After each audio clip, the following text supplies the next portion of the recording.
ಲಲನೆಯಿಂದೊಡಗೂಡಿ ಚೈಲಗಳೊಳಗೆ ಓತಪ್ರೋತ ರೂಪದಿ ನೆಲೆಸಿಹನು ಚತುರಾತ್ಮಕ ಜಗನ್ನಾಥ ವಿಠ್ಠಲನು.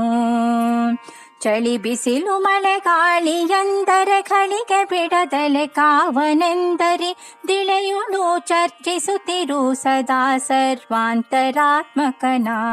ಉನ್ನತ ಪ್ರಾರ್ಥಿತ ಶೇಷ ಸಂಸಾಧಕಂ ಸನ್ನತ ಲೌಕಿಕಾನಂದದ ಶ್ರೀಪದಂ ಭಿನ್ನ ಕರ್ಮಾಶ್ರಯ ಪ್ರಾಣಿ ಸಂಪ್ರೇರಕಂ ತನ್ನ ಕಿಂ ನೇತಿ ವಿದ್ವಸ್ತು ಮೀಮಾಂಸಿತಂ ಪ್ರೀಣಯಾಮೋ ವಾಸುದೇವಂ. ದಾಸವರ್ಯಂ ದಯಾಯುಕ್ತಂ ದೂರೀಕೃತ ದುರಾಶಿಷಂ ಹರಿಕಥಾಮೃತ ಸಾರವಕ್ತಾರಂ ಜಗನ್ನಾಥ ಗುರುಂ ಭಜೆ. ಶ್ರೀ ಹರಿಕಥಾಮೃತ ಸಾರ ಶ್ವಾಸಸಂಧಿ ಪದ್ಯ 29. ಲಲನೆಯಿಂದೊಡಗೂಡಿ ಚೈಲಗಳೊಳಗೆ ಓತಪ್ರೋತ ರೂಪದಿ ಎಂಬ ಪದ್ಯದಲ್ಲಿ ಶ್ರೀ ಜಗನ್ನಾಥದಾಸಾರ್ಯರು ಸರ್ವಾಂತರಾತ್ಮಕನಾದ ಆ ಸರ್ವೇಶನನ್ನು ಅರೆಗಳಿಗೆ ಬಿಡದೆ ಭಜಿಸುತ್ತಿರಬೇಕೆಂದು ಈ ಸಂಧಿಯನ್ನು ಉಪಸಂಹರಿಸುತ್ತಾರೆ. ವಸ್ತ್ರಗತ ಚತುರೂಪಾತ್ಮಕನಾದ ಶ್ರೀಮನ್ನಾರಾಯಣನು ಈ ಜಗತ್ತಿನಲ್ಲಿ ಸರ್ವತ್ರ ಓತಪ್ರೋತವಾಗಿ ವ್ಯಾಪಿಸಿದ್ದು ನಮ್ಮ ಶರೀರವನ್ನು ಚಳಿ ಬಿಸಿಲು ಗಾಳಿ ಮಳೆಗಳಿಂದ ಕಾಪಾಡಿ ಸಂರಕ್ಷಿಸುತ್ತಿರುವನೆಂದು ತಿಳಿಸುತ್ತಾ ಸಂಧಿಯನ್ನು ಉಪಸಂಹಾರ ಮಾಡುತ್ತಾರೆ.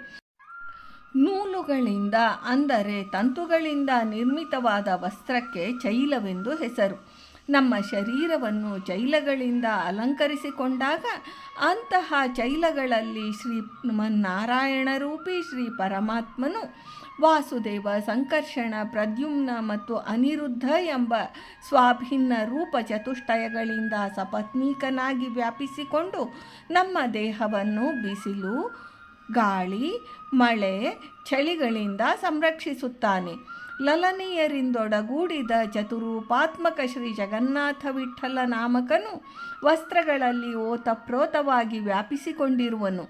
ಅಂತೆಯೇ ಈ ಚರಾಚರಾತ್ಮಕವಾದ ಬ್ರಹ್ಮಾಂಡದಲ್ಲಿ ಅಂತರ್ಬಹಿಶ್ಚ ವ್ಯಾಪ್ತನಾಗಿದ್ದಾನೆ. ಈ ರೀತಿಯಲ್ಲಿ ಉತ್ತಮ ಜ್ಞಾನಾನುಸಂಧಾನ ಪೂರ್ವಕ ಆ ಜಗದ್ರಕ್ಷಕನನ್ನು ಸ್ಮರಿಸಿಕೊಳ್ಳುತ್ತಾ ಹಗಲಿರುಳು ಶ್ರೀ ಜಗನ್ನಾಥ ವಿಠ್ಠಲನನ್ನು ಕೊಂಡಾಡಿ ವಸ್ತ್ರಗತ ಭಗವದ್ರೂಪಗಳನ್ನು ಸ್ವಬಿಂಬನಲ್ಲಿ ಐಕ್ಯಚಿಂತನಾ ಕ್ರಮದಿಂದ ಪೂಜಿಸುತ್ತಿರು ಎಂದು ಶ್ರೀ ಜ್ಞಾನ ಮಾರ್ಗದಲ್ಲಿ ತೋರಿಸುತ್ತಾ ಶ್ವಾಸಸಂಧಿಯ ಪ್ರಕರಣವನ್ನು ಉಪಸಂಹಾರ ಮಾಡಿರುತ್ತಾರೆ ಶ್ರೀ ಜಗನ್ನಾಥದಾಸಾರ್ಯರು. ಭಾರತೀ ರಮಣ ಮುಖ್ಯ ಪ್ರಾಣಾಂತರ್ಗತ ವೃಂದಾವನ ವಿಹಾರಿ. ಶ್ರೀಕೃಷ್ಣಾರ್ಪಣಮಸ್ತು.